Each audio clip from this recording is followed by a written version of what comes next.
दादागिरी नहीं चलेगी।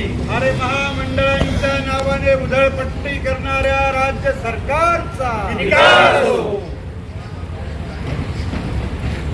त्याचा अपव्यय होत आहे आणि 22-23 मध्ये ही संख्या 43,000 एकदम राव ना दादा विधिमंडळाच्या अधिवेशनात कॅगने जो अहवाल सादर केलेला आहे तो अहवाल बघता महाराष्ट्र राज्य हे दरडोई उत्पन्नामध्ये 6व्या क्रमांकावर फेकलं गेलेलं आहे आणि कॅगने याचं कारण याचा निष्कर्ष देखील त्याच्यामध्ये काढलेला आहे की महामंडळांच्या वतीने किंवा राज्य सरकारचे जे उपक्रम असतात असे 110 कंपन्या आणि महामंडळांमध्ये जो पैसा दिला जातो त्याच्यामध्ये 2018-19 साली जवळजवळ 28,000 कोटी आणि 22-23 या आर्थिक वर्षामध्ये जवळपास 46,000 कोटी रुपये त्या ठिकाणी खैरात म्हणून वाटप करण्यात आली।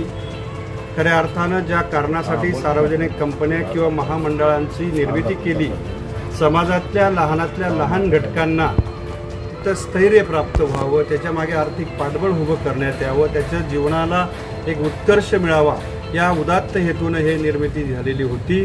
पण ह्या भारतीय जनता पार्टीच्या राजवटीमध्ये नेमका ह्याच कंपन्या सार्वजनिक उपक्रमांच्या निधींना अनुदानाला छेद लावण्याचा पाप या सरकारमध्ये होत आहे आणि म्हणून मोठ्या प्रमाणावर भ्रष्टाचार या महामंडळांमध्ये आणि सार्वजनिक कंपन्यांमध्ये झालेला आहे असा निष्कर्ष मी किंवा आमची काँग्रेस पक्षाने न काढता कॅग या देश पातळीवरच्या निरीक्षकांनी वित्तीय विभागाने हे टिप्पणी त्या दिवशी विधिमंडळामध्ये केलेली असल्यामुळे ही गोष्ट अधिकृतरित्या भ्रष्टाचार झाल्याचे सिद्ध करणारी आहे।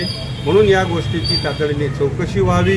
त्याचप्रमाणे जेवढे सार्वजनिक उपक्रम महामंडळं आहेत जिल्ह्यामध्ये त्याच्यामधले सर्व लाभार्थींसहित आम्हाला याद्या मिळाव्यात अशा आशयाचं निवेदन आज आम्ही जिल्हाधिकारी महोदयांना दिलेलं आहे आणि अतिशय सकारात्मक जिल्हाधिकारी महोदयांनी या बाबतीत तुम्हाला सर्व माहिती देण्याचं आम्हाला आश्वासित केलं।